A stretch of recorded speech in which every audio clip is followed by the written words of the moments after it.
Ladies and gentlemen, I'm here today to be honest with you. I'm here today because I'm addicted. An addiction to estate sales, addiction to antique markets, addiction to casual garage sailing, addiction to old things I don't need. It's a hard cycle to break. I've been dealing with this illness my whole life, but it's become more and more prevalent as I get older.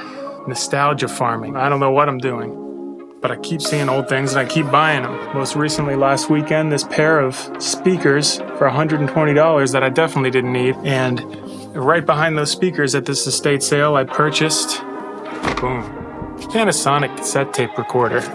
Real classic, in the box, looking like it's barely used. It's a mono tape recorder geared towards dialogue capturing meetings and things like that. I have way too many tape machines.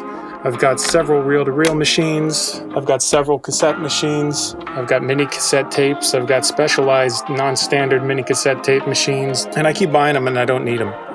But I have a soft spot for tape. When I went to college, they taught us how to record and mix on reel-to-reel before we got to get into the computer. And mind you, this is in like 2011, 2012. I don't know if it was really worth spending half of my college career on mastering the tape format I'd never used, but it probably contributed to my current disposition to enjoying tapes. So I'm going to revive this. It's, despite looking very clean, it is not functional yet. And just to drive the point home on cassette machines, just within arm's reach here, I have a cassette adapter, realistic cassette machine. I've got a boom. It's almost exactly the same as this. But I can't help myself. So let's get this thing working and then some. You can see it's very good condition overall. So what I need to do is change the belt. If I try to put a tape in and play it, nothing. There's new batteries in it as well. Stop. I see it move when I stop. Fast forward. Oh, slides a bit. Fast forward. Nothing. Rewind. Nothing. So that generally means that there's a belt that's 40 years old in here and needs to be swapped out. And this is something that I could drag on for days, but I'm just going to get in here and try to do it. If you're ever doing this, don't hook it up to the AC power option. You could zap yourself to death. Always run off DC. I got fresh batteries in here and it has a 6-volt DC barrel plug on the side.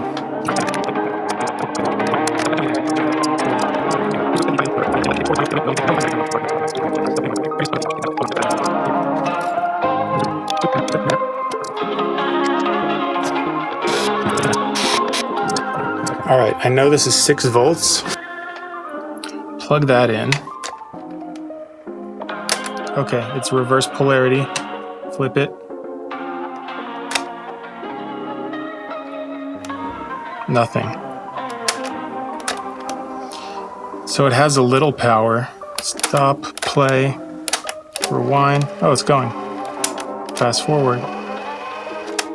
Play. Might be a pinch roller issue or something.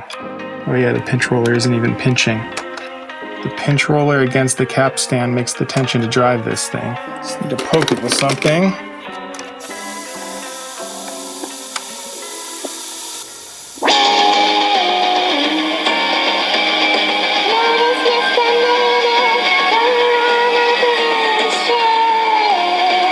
Okay, so it's a pinch roller issue, which may make this easier or harder depending on how that thing's mounted in there.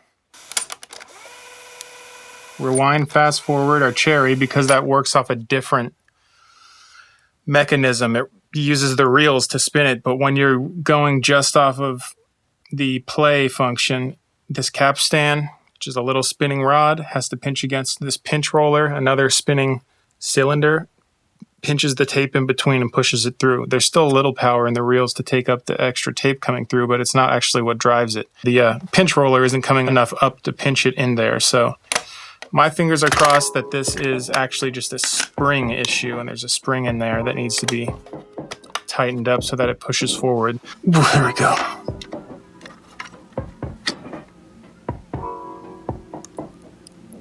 Here's the spring.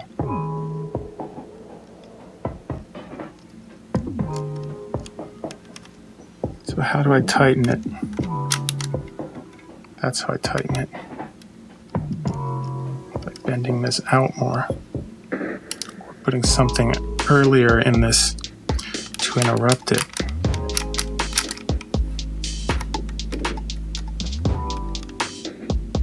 My Hail Mary is a 3D printer pen and plastic, which I don't even think it'll fit down there. So this might already be out the window. Is it worth trying? I need something like this, I guess, to shove it into place as it comes out. This is very sketchy.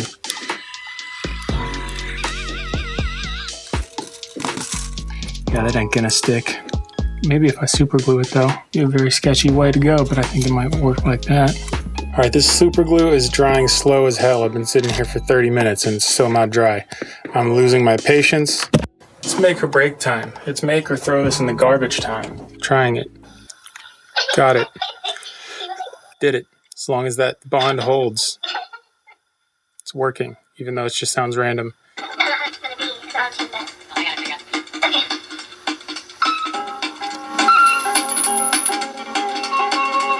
You can tell this was recorded on a speed-modded cassette machine because it's all high-pitched. So what we're gonna need to do is create a voltage divider on the incoming wires that go to the motor there, and that'll let us control the speed. And I can do that with just a potentiometer, or like I said yesterday, I can do that with a PWM DC motor speed control, which I might have. First and foremost, let me double check the voltage coming into here. Make sure plus and minus are what you would assume them to be. Just the black and the orange. How does that work? I'm gonna make it sound like there's only one key.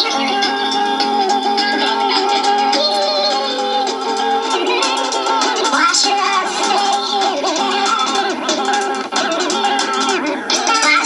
Damn, I wonder if that sketchy ass warble is coming from this tape machine. I guess I could record something on it and see. That's the mic right there.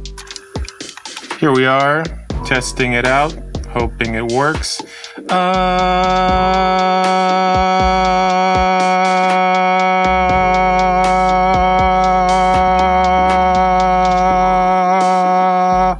See if the warble shows up on a one note. The fuck was that? The hell was that? That's not good. That's not good either. Damn. The hell could that be?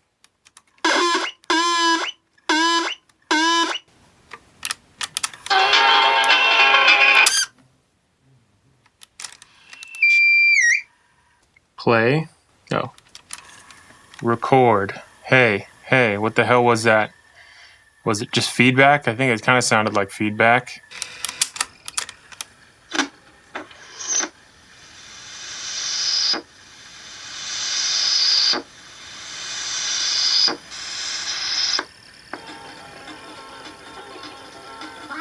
Okay, I'm at a loss right now. Good thing I didn't move forward with this. I'm just gonna have to chuck this thing, I guess. I mean, is the tape head making contact? Check, what the hell? Check, what the hell? Check, what the hell? What the hell? Check, what the hell? Something's happening. Wonder if it's this mic. Hey,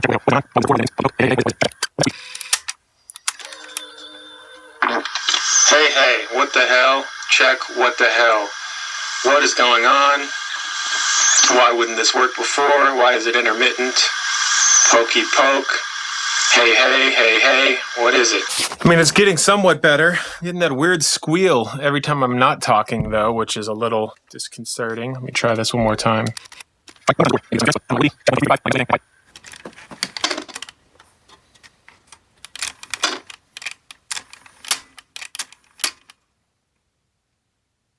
Record, play. What?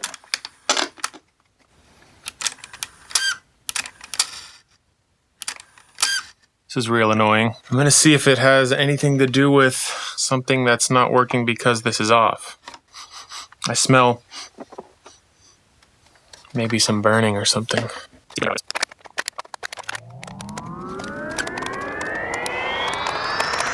Fuck it, I'm done. I've got shit to do.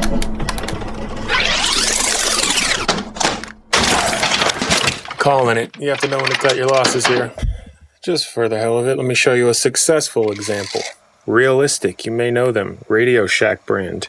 Their stuff seems to hold up pretty good. I got a realistic microphone. I got this realistic player that just needed a belt in it, I think, if that, when I first got it. This is the speed control knob I added to it. You can see it plays. It does what it needs to do.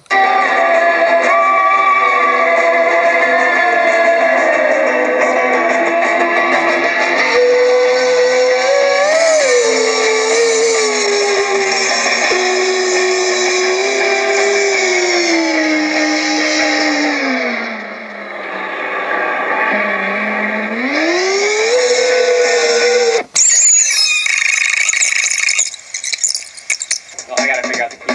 Okay.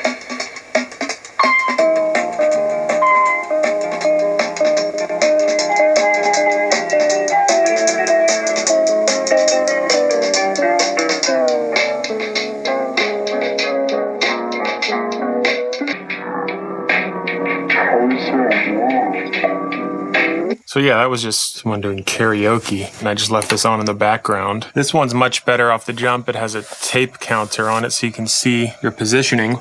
That makes it a better thing than the one we had straight away. Everything works, which is very nice. Got the erase head bypass right here, so I'm erase head engage, erase head bypass, so I can overdub stuff, although you can't hear what's on it when you're overdubbing.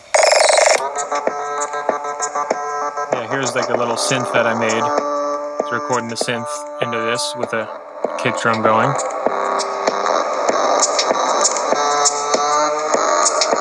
Alright, I'm revisiting this one more time. I'm very petty. I don't like to waste or throw away anything, even if it's a $10 thing that's already broken here. So I pulled this out one more time, took it out of this case, and instantly heard something rattling around in there, and found this piece of plastic. Had no idea what it was, but I went back to my previous videos when I was working on this thing, looked closely, and it became very clear that this little piece was on this little metal bar right there that goes forward and backwards when you're pressing play and recording and other stuff like that. It is playing when I turn on everything. Make it to 100K though. I think you can hear some of the issues with it last time there.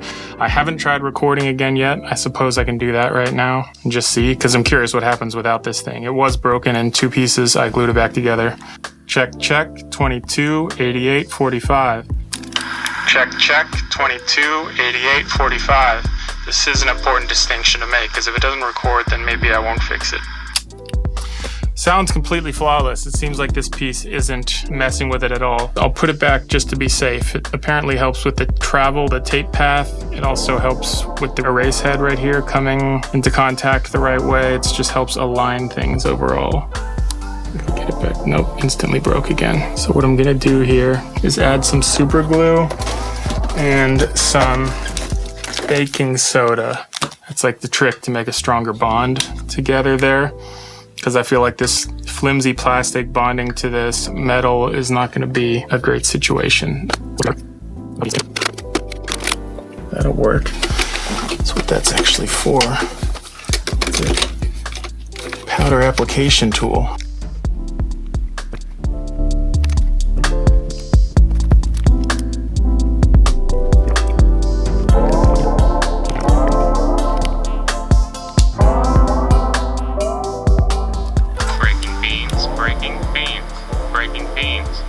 Talk, and a willing coat. Hey, hey, ho, ho. Once again, next, I forgot what I was going to do here. I'm going to speed mod this, assuming everything else comes back together correctly. Hey, hey, ho, ho. Once again, we're at 6 volts here, about 1. Now, when you have a good one of these and everything's wired right, you'll be able to monitor through the headphones while you're recording. It does. It's just mono, only coming out the left side. So that's cool. Let's just see if the input works now. Plug it into the iPad. Yes, you do. Definitely clipping, but that's good. It works. Now, I think I'm listening to the live input, so I don't know how hard it's hitting the tape.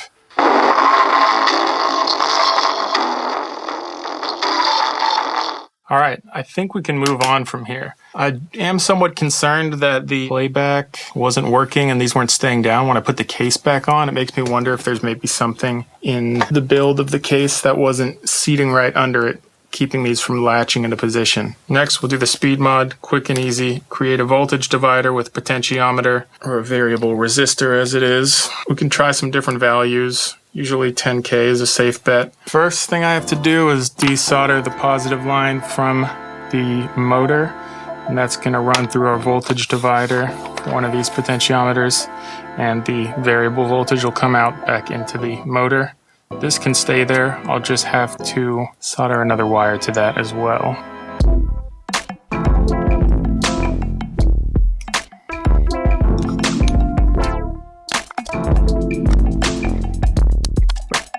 Should be good enough. Let me just solder another wire to it here.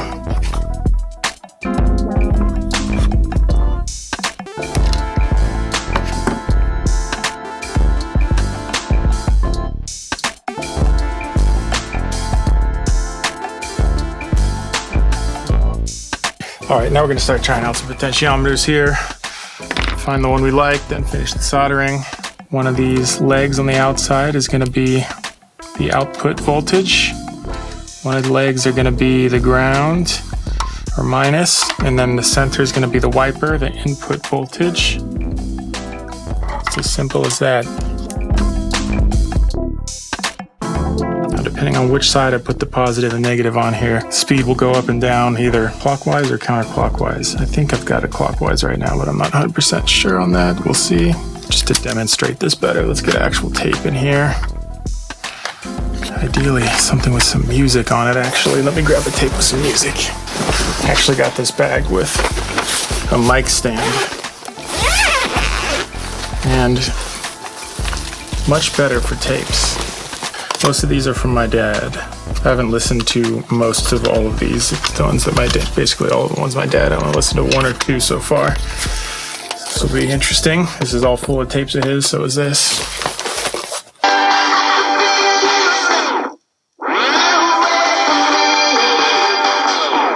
Yeah, there's like no play.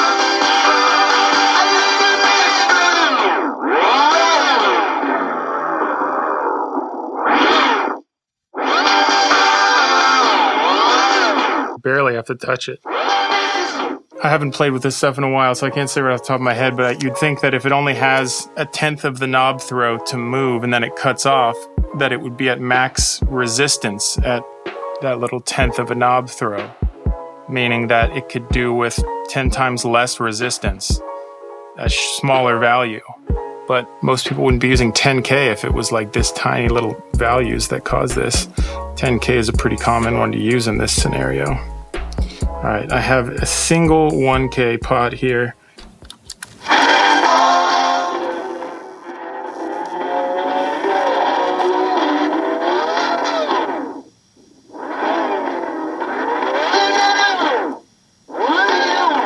So I'm still dealing with like a tenth of a knob.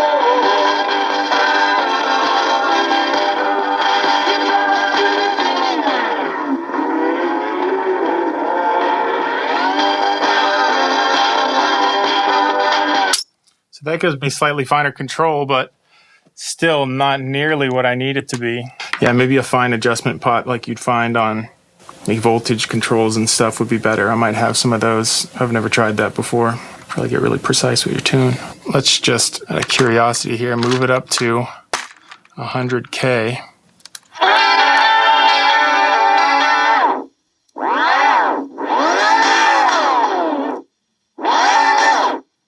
Yeah, so that's worse. Let me go back to the 5K here, and then I'll look for other potentiometers.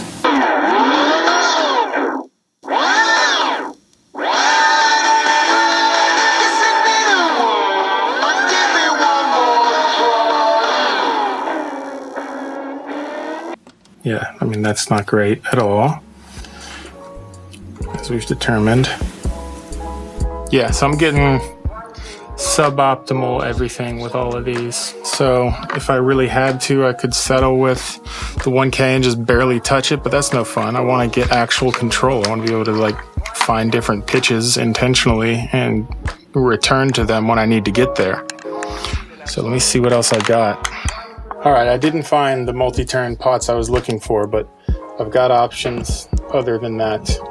I'm curious what will happen if I use this USB boost buck converter. Probably would never use this in the long run, but I'm curious because it has one of these multi-turn potentiometers in it. So I can start out with the voltage that it was giving and then slowly back it down. I'm just curious if that works really good. It's like it's a possibility. As for what I could do, it's just an experiment. I'm gonna do it and we'll see what happens. Okay, so I'm wired up right. Started at the correct voltage of 6. I'm gonna hit play first. Play. There we go.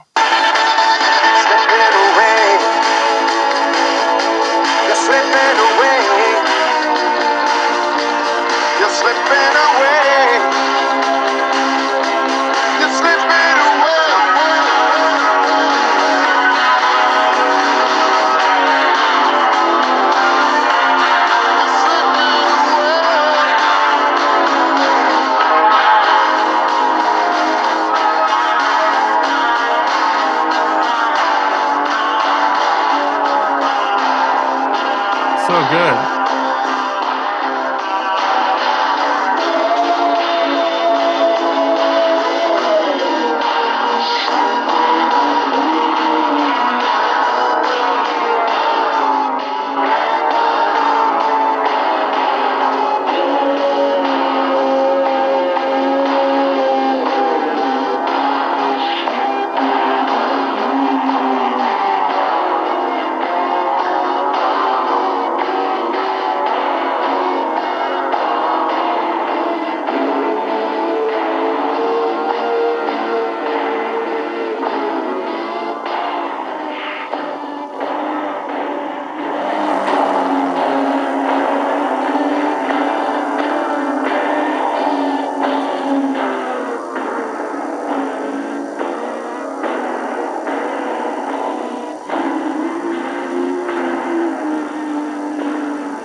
Crazy. All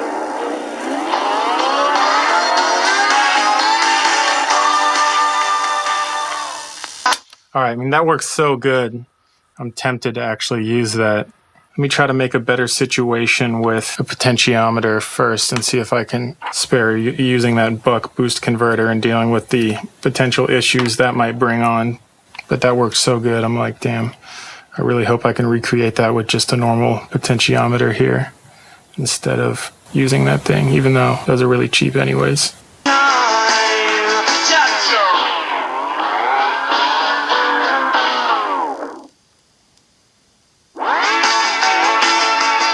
So the trick here is to put a resistor across these two. It'll redefine the range because there's already a subtle connection shorting them. It's like making it a lesser resistance value in the pot because I'm going to already have somewhat of a connection between there. I think, this is going to be an experimentation thing here, but I'm going to say between 100 and 500 ohms is where I'm going to start looking. 390. Let's split the difference a little bit here. I wonder if I can do this without even pulling it out of the pack. Be extra lazy with it.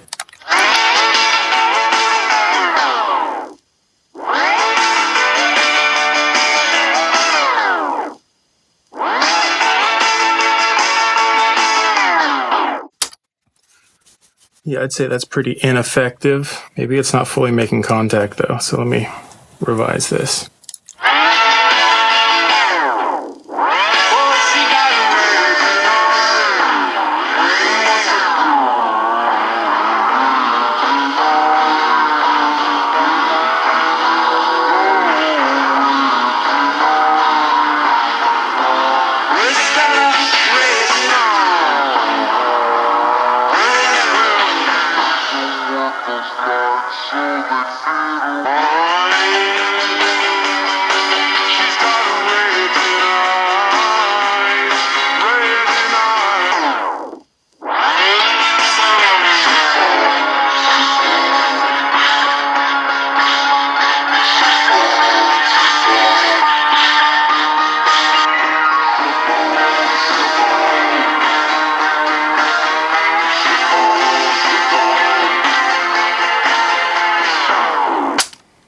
obviously 390 isn't it. I was getting like maybe a half step, if that, in the pitch change arena here. So I'm gonna go way lower.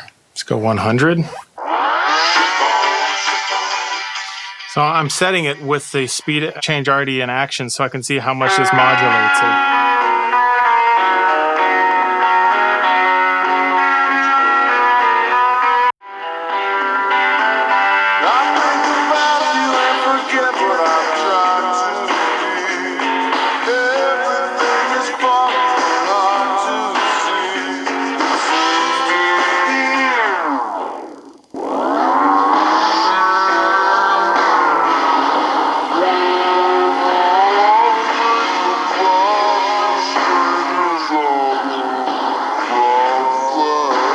Ohms? Nah. Let's go to 22.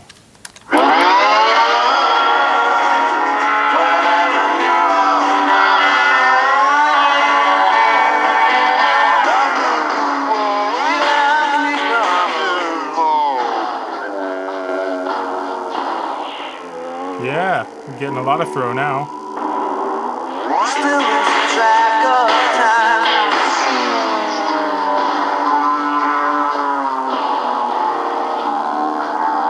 That's the full throw right there.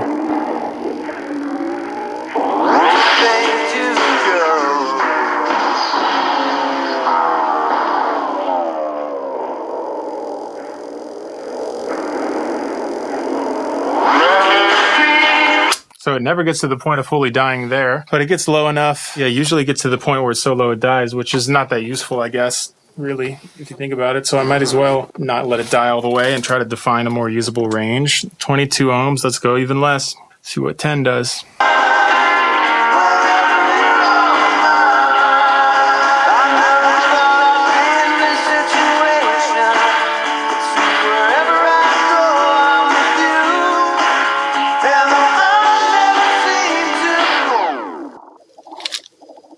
Oh.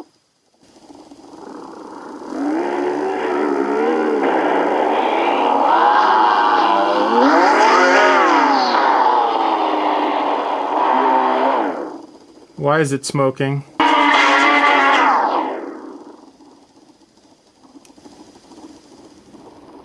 It was smoking. And it's smoking again. So that's moved the range of adjustment from like the upper half of the potentiometer throw to like the lower 1/3, the last 1/3 of it, but it's smoking. Basically, I was shorting the positive leg to the ground leg, leaving only 10 ohms of resistance between that positive 6 volts and the ground. So it was just frying. Current was flowing at a ridiculous rate between the resistor inside, and that was frying the potentiometer. So I can't do this with 10 ohms. It was working with 22, but logically 22 might not be safe either. Let me go back to 22 and just see if I let it go for a bit, if it burns up. If it burns, you know, whatever.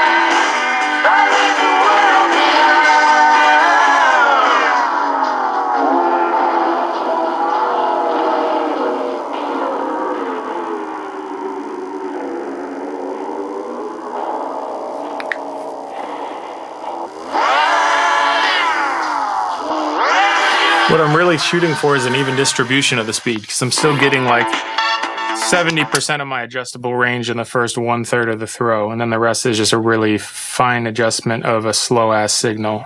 I mean, that works. I'm kind of willing to risk it, having that range. Still really tempted to use the buck boost converter. Let's see what we get with 47 ohms.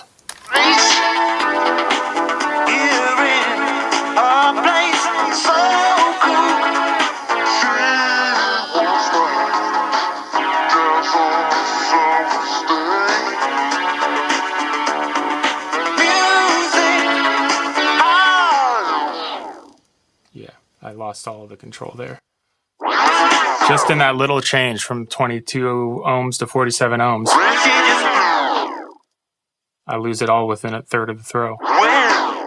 All right, so if I'm doing this, I'm gonna do it with the 22K resistor and just let it burn out if it burns out, and then I'll know not to do that again. But I want the control, and this isn't giving me the control with 47 ohms. 22 is where it's not smoking, and it's giving me a decent range. But before I do that, I just want to try something. So what I'm doing here is a voltage divider, which I had to think through logically of how that actually works and what's happening regardless of the resistor value. It's making a fraction of the voltage as I sweep through higher to lower values here. When I go 50% down, let's say, that's going to be half the voltage, regardless of the ohms value, if I understand this correctly. The main difference of these different potentiometers is that while the ratios stay the same on the pot throw, the current is what's changing, with the higher currents getting through with these lower values. So it's current and voltage I'm dealing with. So now I've got to get her done and get this thing in there.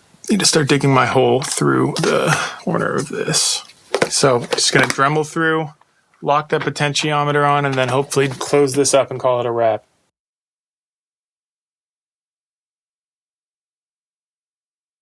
All right, so as I've been known to do, I spent way too much time looking into things and not enough time actually touching things and doing things. It's put back together. I think it will work. We'll test that in a second here, but the case doesn't close, and this thing doesn't want to stay closed, and the play doesn't want to engage. It's like off.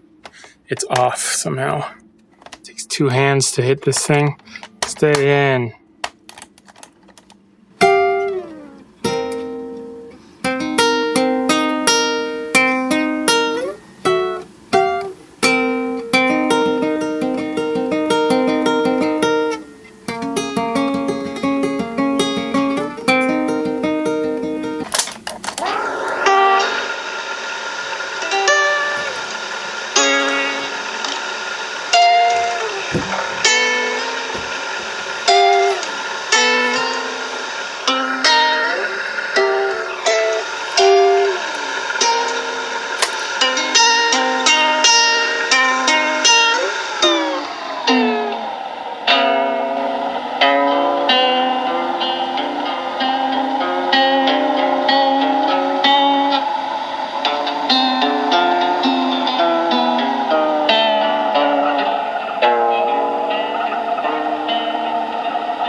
It's not perfect. Might have to cut some shit up, but it's all right for now.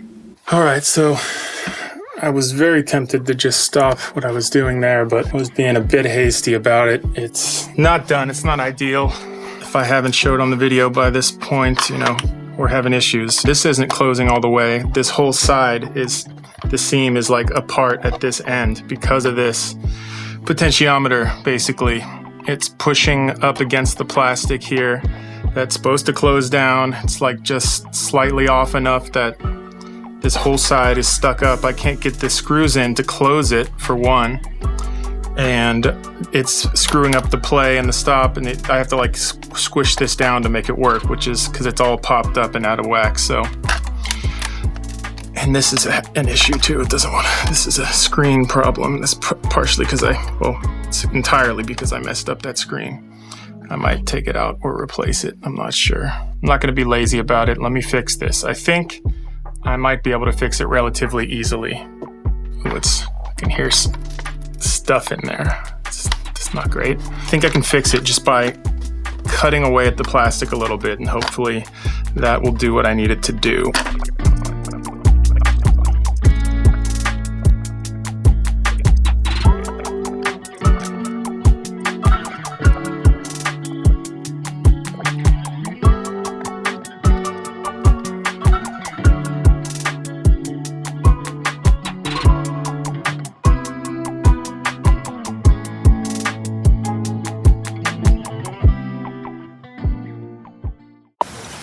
Listen closely. You may hear the purring grumpus. He keeps trying to sit on me, so I had to stand up.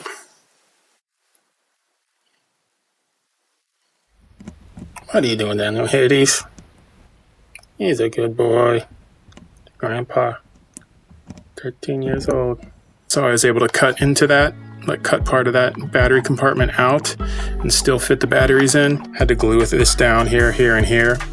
That was definitely a misstep early on in this. Got 2 random screws, who knows where they're supposed to go. But a little moment of truth here.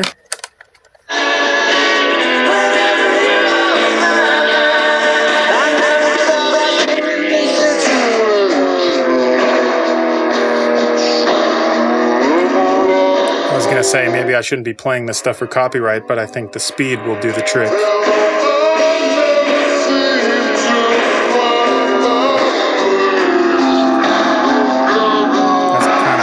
Sounds like it was slowing down, going up and down, and then it moved it.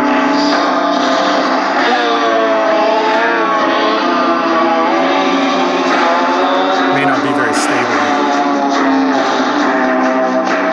Yeah, changes pitch depending on the position.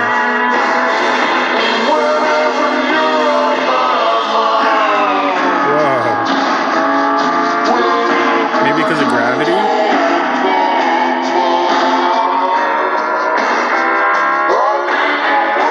Bring this guy back. I'm just going to record one note at regular speed, and then I'll try it at a slow speed as well.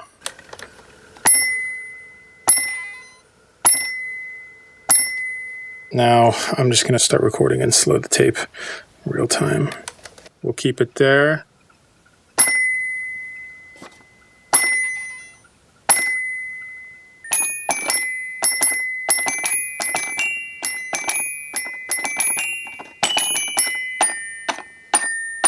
Does that sound like the Boondocks theme?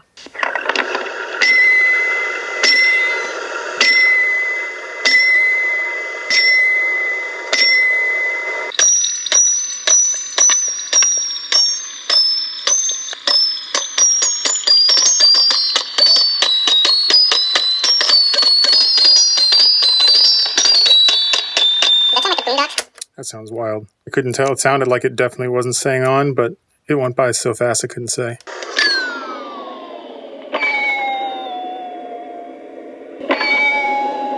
Yeah, it's definitely not stable at this low speed.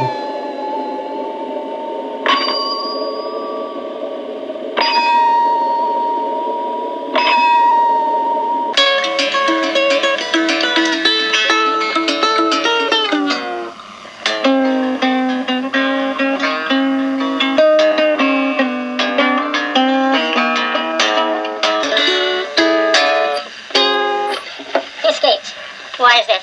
A couple things I'm interested in testing here. The mic-in was real noisy yesterday. I could hear like so much motor noise and other crap in there. So I want to listen to that again, recording stuff through the mic, and then I'll record with the line in as well, trying it at both fast and slow speeds. For this first test, I'm going to bring in one of my favorite keyboards, one of my cheapest as well. Punches way above its weight class.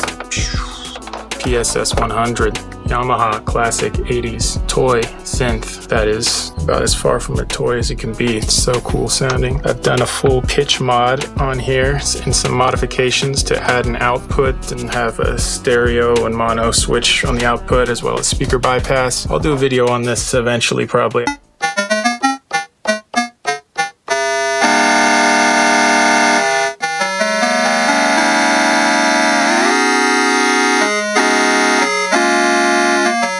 Stock startup sound is nice.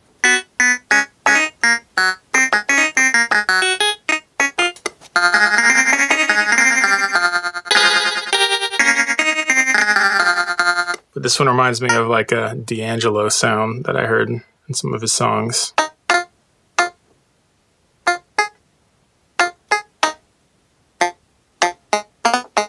This is microphone.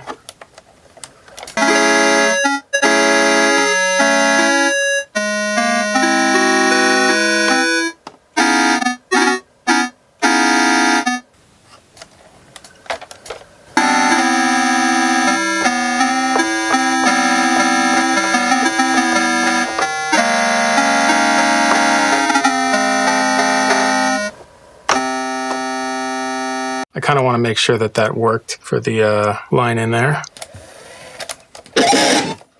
Jesus Christ.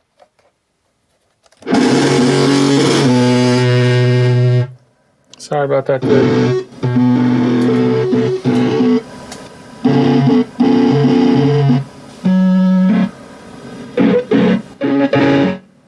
All right, that was way too crunchy, way too hot. But the sketchy thing here is I don't have a volume that goes lower than the lowest setting here. So I wonder if that'll do it.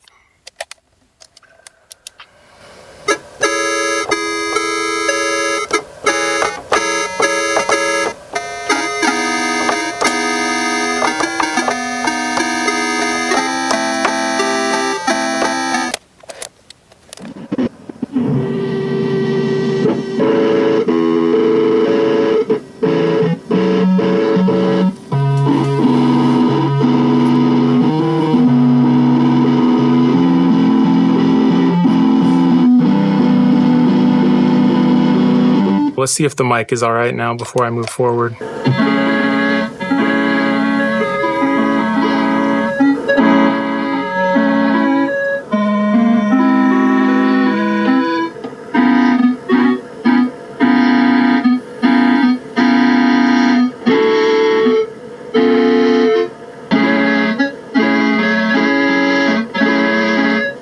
It's a sweet amount of wow and flutter on there. It's the perfect amount to give it lo-fi, warbly vibes while still maintaining, getting the point across as to what the notes and what the chords are. That's not good.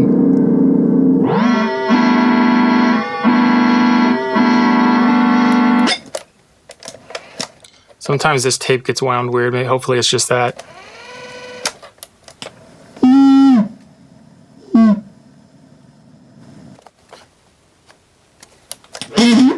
Jesus, you...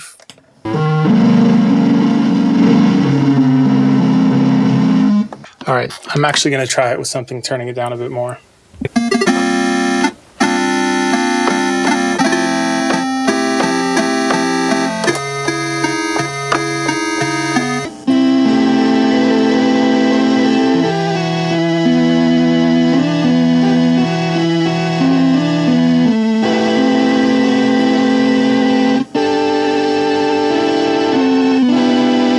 All right, that sounds clean enough. All right, let's see what this does. Got this stepping down into the mic input. Sounds sick through this with the overdrive, but I'm sure it's...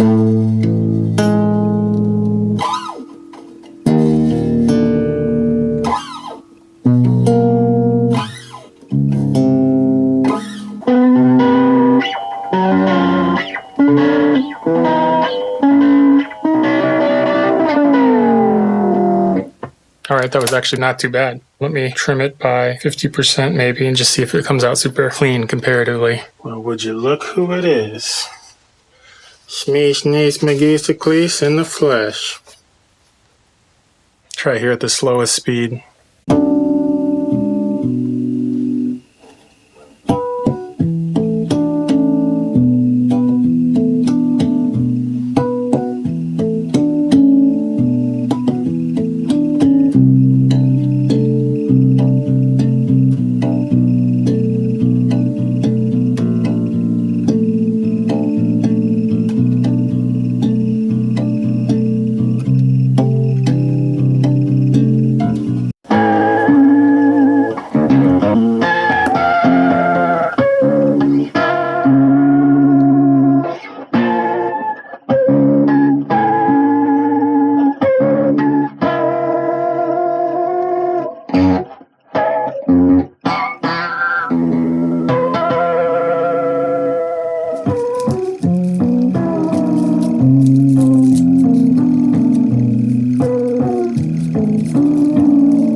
So beyond the cassette thing, I'm also working on this video at the same time, repairing this old 70s behemoth. It's really, really annoying. You can see all these markings I have on here and on the keys. These are for problematic pickups and keys, and I just put in hours to rebuilding a single pickup just to have it fail. Regardless, since it's here, since it's connected,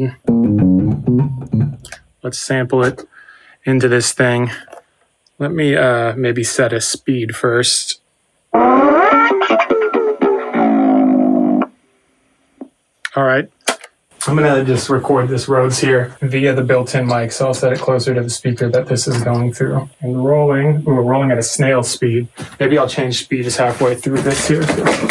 This is maybe a little too slow. Oh, I just also don't have my sustain pedal, so I'm kind of...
Now I'll go full speed for the one time.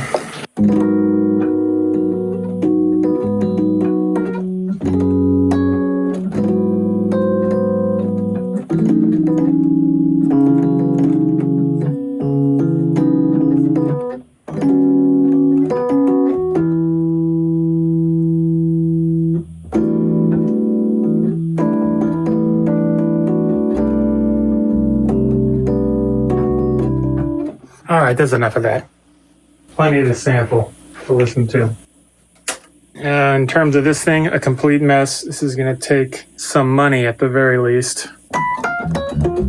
All right, so off camera, I transferred the Rhodes and little synth I played with and bass recordings that I had on the cassette machine with the speed mod into Logic Pro. It was like 30-something minutes of video, so I didn't want to have to film the whole transfer. Just getting the samples and stuff into the box and gonna keep them around for later use, maybe make a beat out of them here or something. I'm just gonna show you a little bit of what I got in the raw form. These are just pieces of the Rhodes recording, and there was different like vari speed recording speeds. This is like playing back at full speed.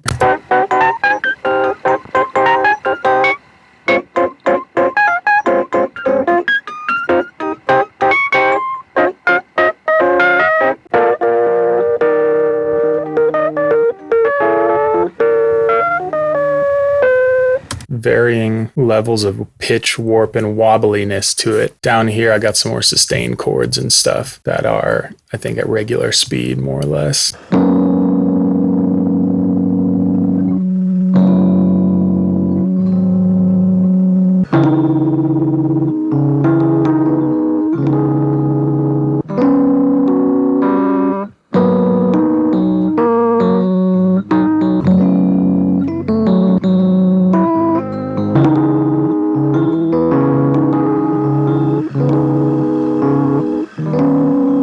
This is with no processing on them, no Noise reduction, no anything, EQ, nothing. It's just straight off the machine. When I went on to play the bass part, I recorded this piano part out of it, then I rewinded because the bass was before it. And when I hit play, something wild happened where it started becoming completely unstable pitch-wise. And I was like, uh-oh, maybe my potentiometer speed governor there is dying on me already or something. It was just super sketchy and wouldn't hold consistent speed, which I knew was not the way I recorded it. It was just playback was happening like this.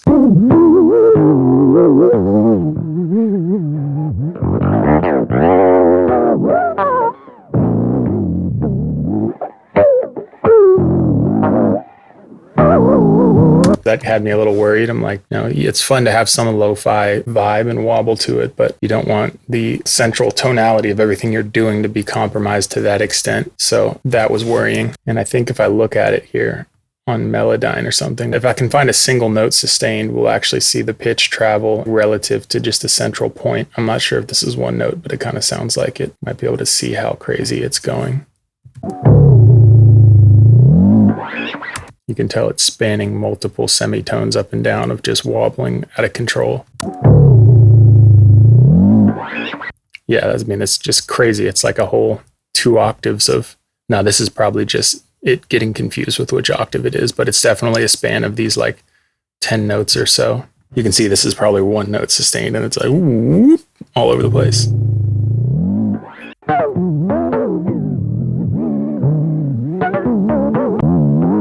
That's good. That's 1 note right there. It'll be a better representation.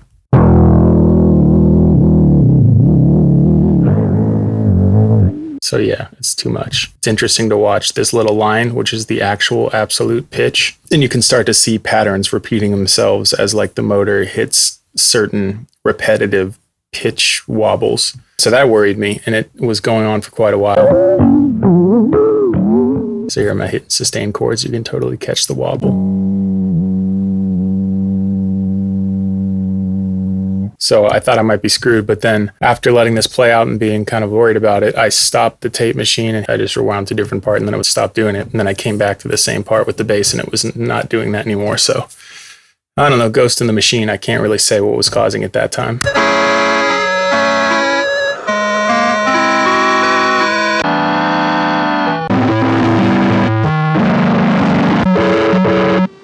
So when I was like plugging in the synth, I think overloading the hell out of the input.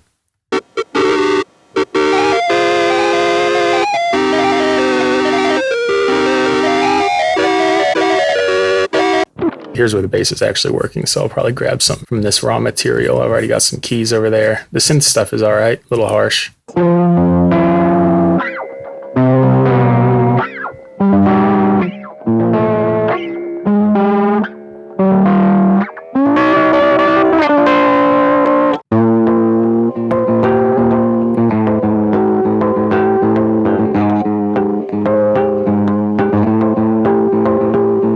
I was going to finish working on this sample cutting up step, which is simple overall, but I had an idea here and I want to try it out. So I got the warbly audio that's kind of useless because it's so out of any consistent key.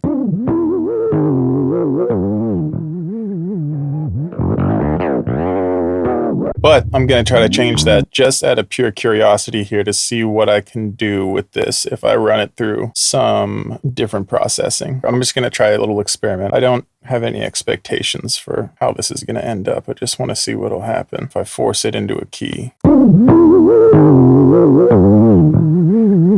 So I have a whole arsenal of make it in key weapons here that I use because I like manipulating things that are dissonant and making them sound sweet. So I can make anything sound in key, but this is an obvious first line of defense, which we'll see what it does. I don't expect this to pull all the way.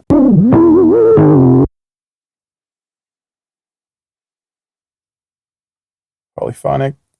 Now when it's done, you'll see all the individual notes of each chord and all the melodies and stuff pulled apart. If you know anything about Melodyne, we're just looking at a chromatic scale going up and down several octaves over here. It'll show up with individual notes, and the notes are going to be all over the place because, as you heard, they're simply all over the pitch spectrum.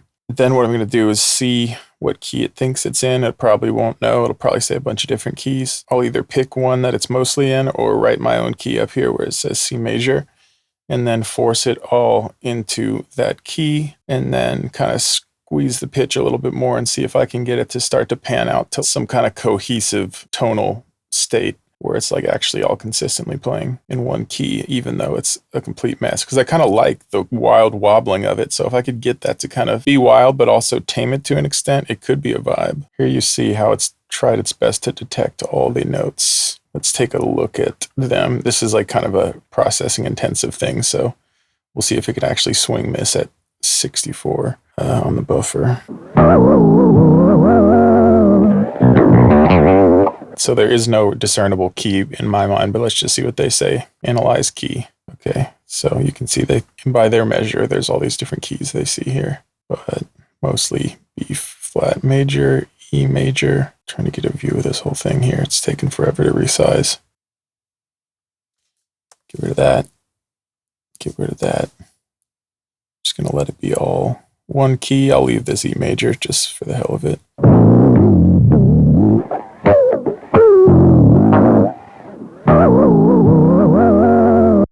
I'm going to say snap to chord scale, which is really just going to be the key right now, not the chord. Well, actually, if there is a chord there, it might actually try to do the chord. Let me see. Let's get rid of those. Now it should just go to the key.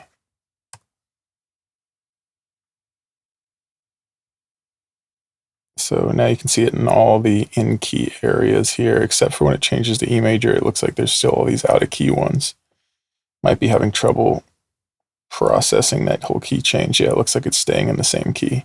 No problem there, though. We'll just double click. It's like failing to recognize its own key on this side.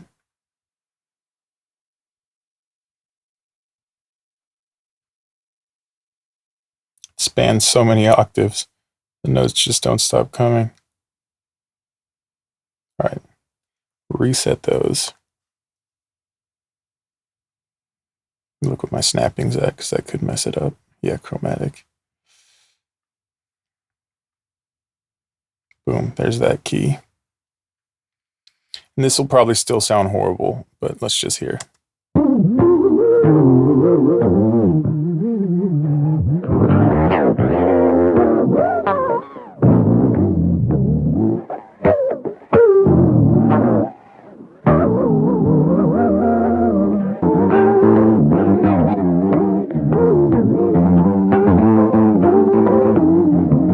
Yeah, still sounds nearly just as horrible as it did originally. That's to be expected. Now, I have additional layers of things I can probably do. I could just suck all of the pitch craziness out of it, but that might kind of lose some of the vibe that makes this cool. But let's do that just to see what it sounds like. Pitch modulation tool. Just crank it.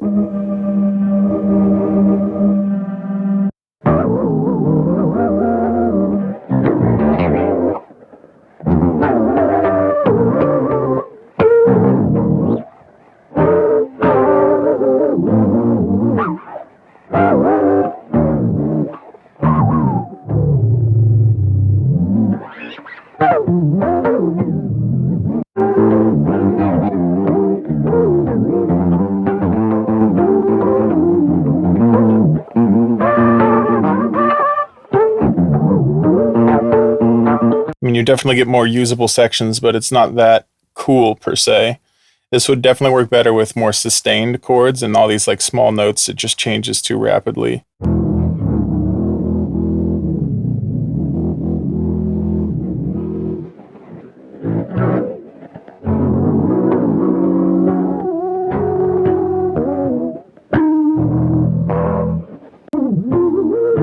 I mean, there is some cool things in there if I really wanted to go through and pick out little parts where it does land, but not consistently cool, and I'm not going to put in the effort to do that. Like I said, this is just experimental here to see what happens. Now, I'll probably move forward a bit to a different plugin on top of this, but first I'm just curious what happens if I use the resynthesis feature.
right, that was actually pretty cool. It's totally usable to work something funky out of that if I really wanted to. But when you do that and crank that all the way, you're actually not hearing any of the original audio. You're hearing a synthesized version of all these notes referenced in resynthesized tone. Now, there's a lot of low, like, boominess to it. I'm just going to try to put these up 12 notes or an octave, you know? Just kind of compress the whole wideness of this.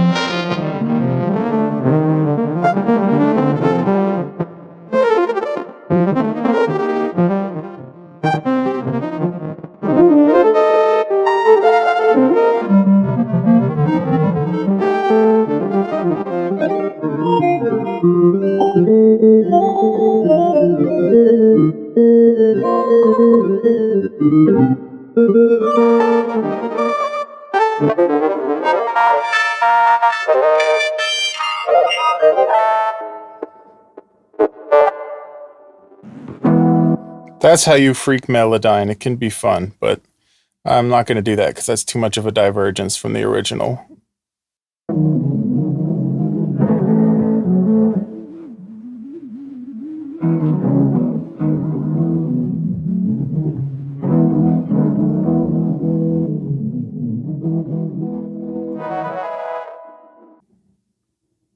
Put those back.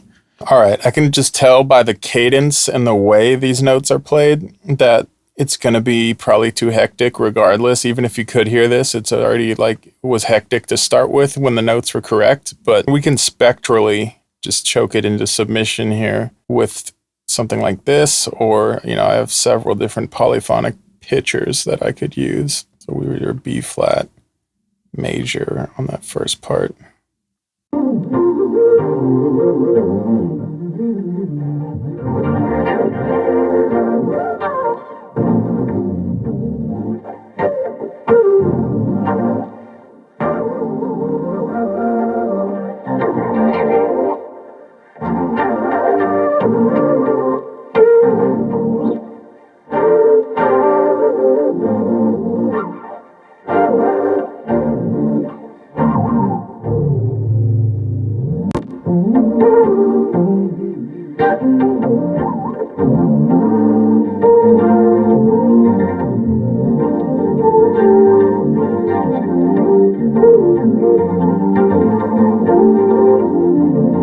Something very human about it in a kind of a cool way.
Obviously, you know, if you start to gate stuff like that, making a consistent rhythm out of it, it does become somewhat of a vibe. I can just I'm definitely not going to follow this rabbit hole to the end because it's still kind of slop. Sometimes you can just keep tweaking and tweaking and it does become something completely unique and worthwhile. But I don't think I'm going to spend the time right now, but I'm just having fun.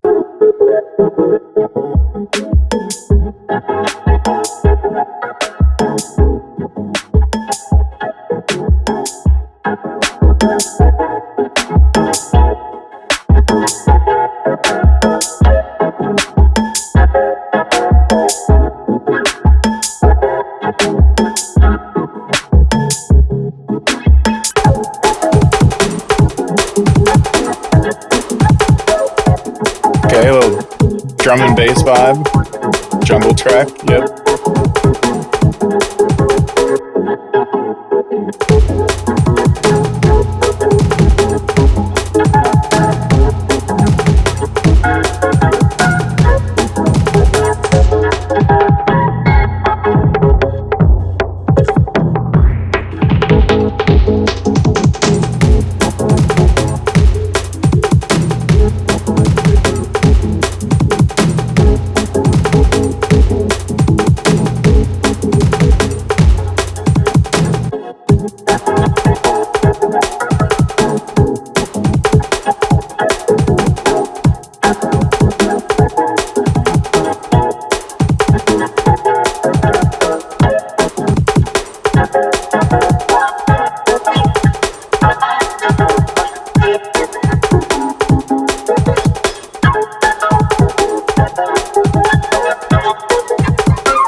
That's just me talking.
This part's kind of a vibe right here, this little section.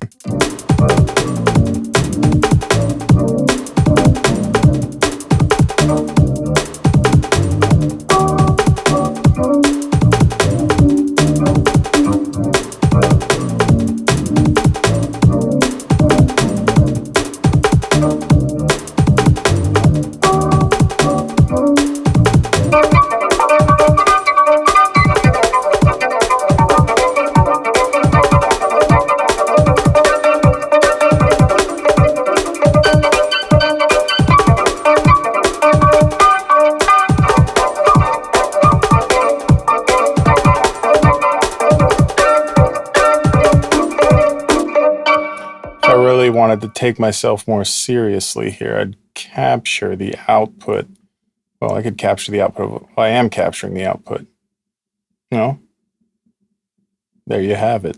But I was going to say I could capture the output of this track specifically and kind of save the sampling stuff here particularly, or each track I could do this with. But I know that the vary speed is happening after all this stuff in the master, like in the signal flow. So this would be capturing all the sampling and all the modulation stuff before it hits the 30% speed and pitch, which I'm doing at the end here. Who cares? I'll just capture a little bit of it and then move on.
It was a vibe. Now, yeah, here's everything I captured as a sample. I'm just going to bounce this for fun at the 30% speed up with resulting tempo 156, nice and round. And before I do that, I'll just grab the rewind output, even though I know it's already captured all in the camera, basically.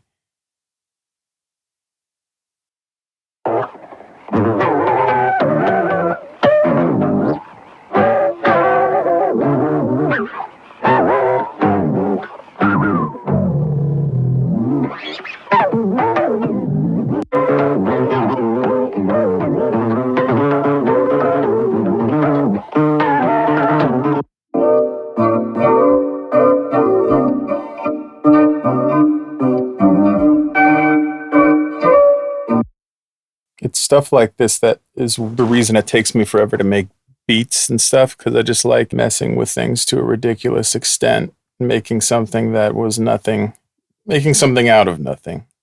Let's call it that. Because I wasn't even trying to make a beat in here. I was trying to grab these samples to dump them into a sampler and mess around there, which obviously would put me in a completely different situation because I'd be super limited using like a basic sampler outboard, like you may have seen in the previous video with that EP40. But I'd never do anything like this in there because I don't have these type of tools at my disposal. I love using every single tool at my disposal to make something wild that you would not expect. Basically, when you make a beat, a lot of people, smart people, take the easy route. You see what's the tastiest lick, what's the obvious direction of that, and you start adding things as would be logical. But my mind, I don't like it easy. I find what's like such a long shot, and then I run in the opposite direction of progress so many times. I'm just like, let me get weird and continue to go down a rabbit hole. But, you know, it's a balance. I force myself to get stuff done and get out of the endless mucking about. Realize how much time I spent messing around with the little sound design jam sesh there. So just to make this video a little more concise, I'll keep that as the little vibe at the end here. I'm not going to dive into a whole nother section and pull apart these samples and make a beat because this would just be a long ass video and it would take a lot of time to edit. I've got more videos on the way, so I want to make this one a bit concise. So I will go about showing you guys some of these samples that I pulled out of the recordings, and I'll make these all available in the description. I'll put like a Dropbox link to them or something in case anyone who watches this wants to play around with these samples. All these ones here at the beginning are the Rhodes. These are the synth, the Yamaha PSS 100, and these are some bass stuff, bass parts that I was playing on just a 4-string bass plugged into the cassette deck directly. So these are all unprocessed except for this little piece of a synth one that I processed. I'll show you why in a second here. Starting it out here, I'll just show you some of the Rhodes stuff.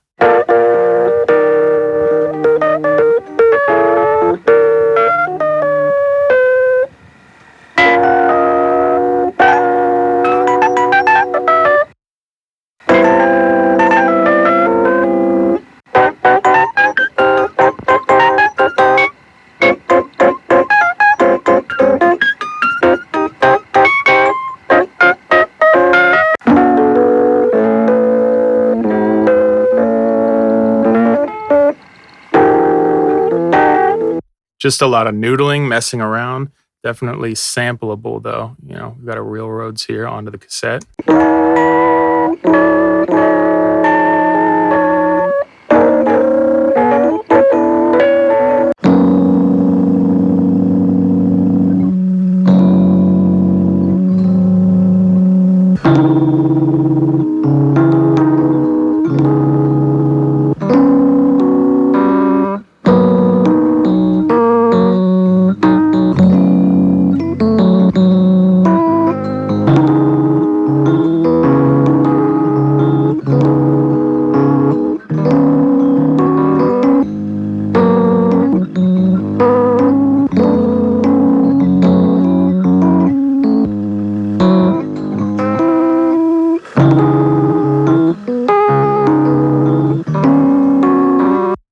So definitely got a cool tone there. They're all unprocessed, so you get the raw cassette saturation and noise, mostly motor noise, a little hiss and stuff. This is kind of harsh, but this is the messing around on that little synth.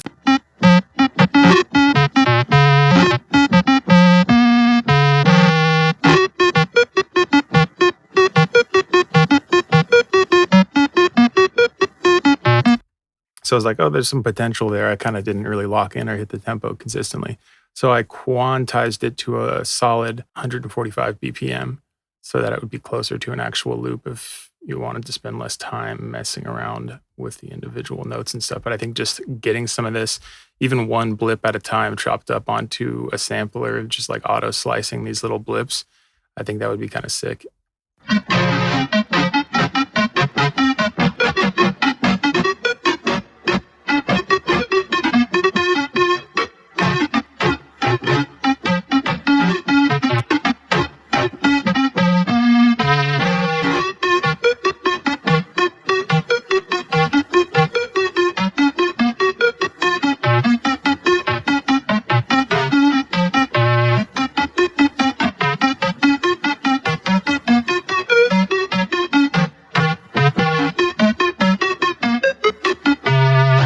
Yeah, so that's a vibe there. And then a bunch of stuff playing these licks on the bass.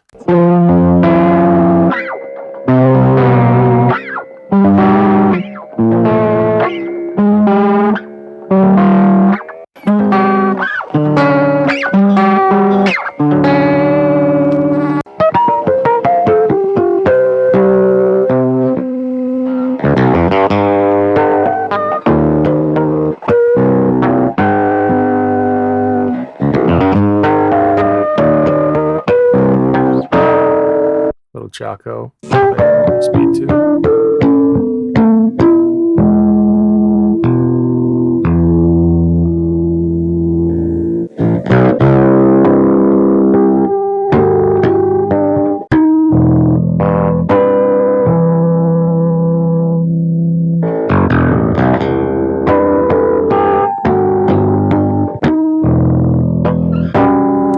That takes a while to warm up too, so I definitely didn't nail it, but it's in there. There's some cool stuff in there.